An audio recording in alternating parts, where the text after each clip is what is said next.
قد كفاني علم ربي من سؤالي واختياري فدعائي وابتهالي. Assalamu alaykum savoqdoshlar. Hozir biz 19-darsni o'qiymiz. Hamda bugungi darsimizda o'rganmoqchi bo'lgan mazmun son, ya'ni sanoq sonlarni o'rganamiz. Xo'sh, unda bo'lsa, biz dastlabki darslarimizda arab tilidagi so'zlarni erlik, ayollikda ikkiga bo'lgan.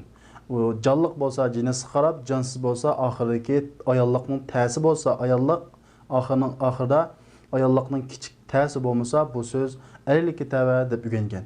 Endi bu sonlarni dal erlik ve ayollikda ikkiga bo'linadi. Qaraydigan bo'lsak, biz arab tilida bir deganni vahidatun deymiz. Bu ayollik shakldagi bir. Vahidun bir bu erlik shakldagi. İki deganni ithnatan deymiz. Bu ayollik shakli. İthnan bu ikki degan gap erlik shakli. Üç deganni salasatun deymiz. Bu ayollik shakli. Salasun deymiz. Bu erlik shakli. To'rt deganni arba'atun deymiz. Bu ayollik shakli, arba'un deymiz, bu erlik shakli. 5 deganni xamsatun deymiz, bu ayollik shakli. Xamsun bu erlik shakli. 6 deganni sittatun deymiz, bu ayollik shakli. Sittun erlik shakli. 7 deganni sab'atun deymiz, sab'un erlik shakli. 8 deganni samaniyatun deymiz, bu ayollik shakli. Samani bu erlik shakli. 9 deganni tis'atun deymiz, bu ayollik shakli. Tis'un erlik shakli. 10 deganni asharatun deymiz. Bu ayollik shakli. Qashrun bu erlik shakli. Qaraydigan bo'lsak, 1 2 da vahidatun ayollik shakli. Ithnatan ayollik shakli. Vahidun erlik shakli, ithnan erlik shakli. Onundan qolib qolgan 3 dan tortib 10 qadar bo'lgan sonlarda biz o'rgangan boshqa so'zliklarga o'xshash oxirida ta bo'lsa ayollikninki, ta bo'lmasa erlikning soni hisoblanadi. Ya'ni erlik tava soni hisoblanadi. Xo'sh, unda bo'lsa biz buni sanoq, bir narsani sanamoqchi bo'lgan vaqtda qanday ishlatamiz deganda, xo'sh, endi oldindan tushuntirib o'tsam, biz bir narsani sanamoqchi bo'lsak, sanamoqchi bo'lgan narsa agar erlik shaklda bo'lib qolsa, erlik shaklda, masalan, kitobun bu erlik shaklda yoki talibun bu o'g'il. Mushundaq erlik shaklda bo'lib qolsa, birda ergashadi. Masalan, bir o'quvchi demoqchi bo'lsak, talibun wahidun deymiz. Ikkidim ergashadi. Masalan, talibani ithnani deymiz. Xo'sh, endi 3 dan tortib 10 qadarcha desa, bu aks keladi. Masalan, bu misollar qaraydigan bo'lsak, bir wahidun erlik shakli. Bir o'g'il o'quvchi demoqchi bo'lsak, talibun wahidun dedik. İki o'g'il o'quvchi demoqchi bo'lsak, taliban ithnani dedik. Endi kitob, masalan, kitob undan boshqa erlik shakldagi har qanday so'zlarni sanamoqchi bo'lsak, shunga o'xshash. Masalan, kitobun wahidun bir kitob. Kitobani ithnani ikki kitob. Xo'sh, endi 3 dan tortib desa, bu aks keladi. Ya'ni sanamoqchi bo'lgan narsa erlik bo'lsa, san qanday keladi? Ayollik keladi. Masalan, shundaqla sanamoqchi bo'lgan narsa ko'plik shaklda keladi. Ko'plik shaklda keladi. Masalan, 3 o'g'il o'quvchi demoqchi bo'lsak, salasatu tullabin. Mana son qanday keldi? Ayollik keldi. Biz sanamoqchi bo'lgan narsa o'g'il, ya'ni o'g'il o'quvchilar. 3 o'g'il o'quvchi degan gap. Arba'atu tullabin, 4 o'g'il o'quvchi. Xamsatu tullabin, 5 o'g'il o'quvchi. Sittatu tullabin, 6 o'g'il o'quvchi. Sab'atu tullabin, 7 o'g'il o'quvchi. Samaniyatu tullabin, 8 o'g'il o'quvchi. Tis'atu tullabin, 9 o'g'il o'quvchi. Asharatu tullabin, 10 o'g'il o'quvchi. Demak, biz sanamoqchi bo'lgan narsa erlik shaklda bo'lib qolsa, 1 2 da mas holatda erlik keladi. Agar 3 dan tortib 10 qadar sanamoqchi bo'lgan narsa erlik bo'lib qolsa, son ayollik shaklda keladi. Mana mushu misollardagidek. Endi buning tafsiliy misollarini darsimizda ko'raylik. Xo'sh, oldi bilan biz yangi so'zlarni o'qib o'taylik. Bismillahirrohmanirrohim. Al-kalimatul jadida. Yangi so'zlar. As-samanu pul va baho degan ma'nosi bor. Nisfun yarmi. Al-yawmu bugun. Ayyamu kunlar. Riyal Riyalat, riyallar. Saudiya Arabiston pul birligi. Al-qirshu. Qirish. Qurush, qurushlar. Ya'ni bu riyaldan tuan pul birligi. Xuddi bizdagi mo'chan deganga o'xshash. Pong deganga o'xshash. Al-hafilatu. Avtobus. Hafilat, avtobuslar. Rakib, yo'lovchi. Rukkabun, yo'lovchilar. As-sualu, sual. As'ilatun, suallar. Qadimun, kona. Qudama, konular. Al-baladu, şehir, yurt. Biladun, şehirler, yurtlar. El-ceybu, yançuk. Cubun, yançuklar. Avrupa, Avrupa. Almanya, Almanya. Fransa, Fransa. El-Yunan, Gresya. Muhtelife, xilmuxil. Malezya, Malaysiya. Xo'sh, unda bo'lsa, biz tekstni o'qiylik. Ad-darsu at-tasi'a 'ashara. 19-chi dars. Bu mudir bilan o'qituvchining o'rtasidagi dialog.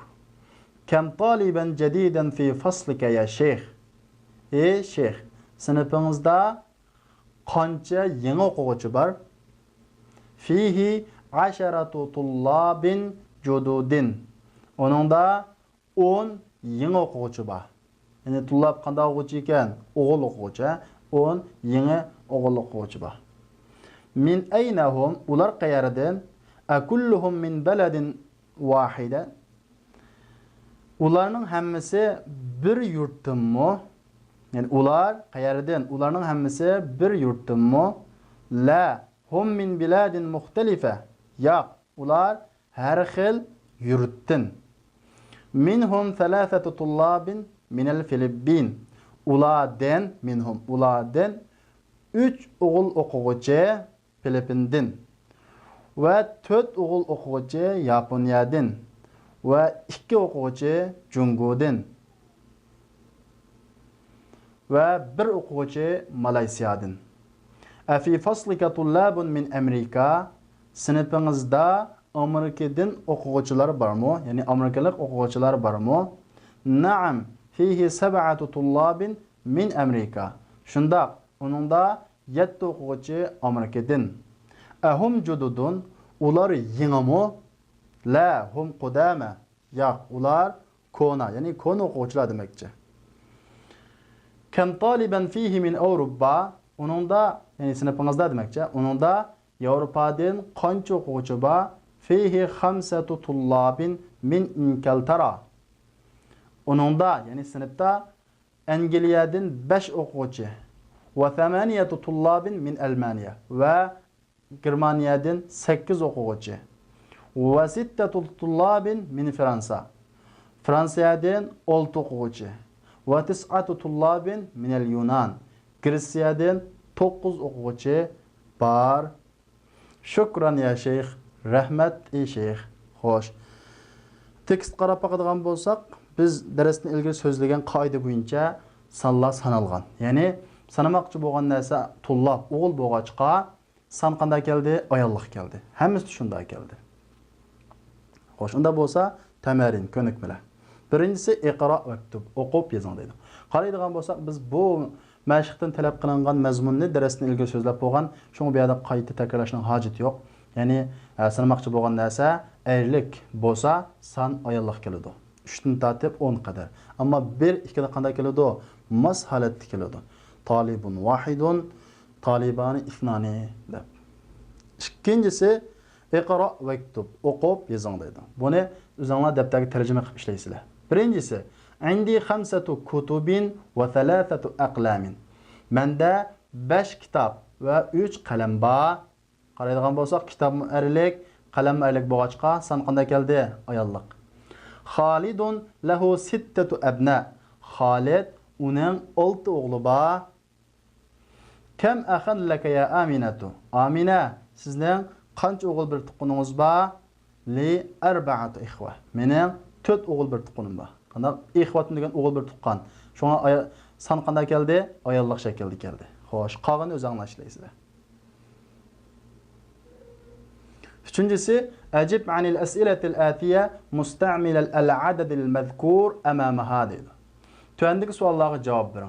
Musta'milen işletken halda olduda sözlengen sanını. Yani cümlenin aldıda san badi, şu sanı işletip cümlege cevap veriniz. Misal, kem kitaben indek, sizde kaç kitap var deydi. San kaçken? 3 iken. Onda olsa mende 3 kitap var deb cevap verimiz. İndi thalathatu kutubin. Mende 3 kitap var.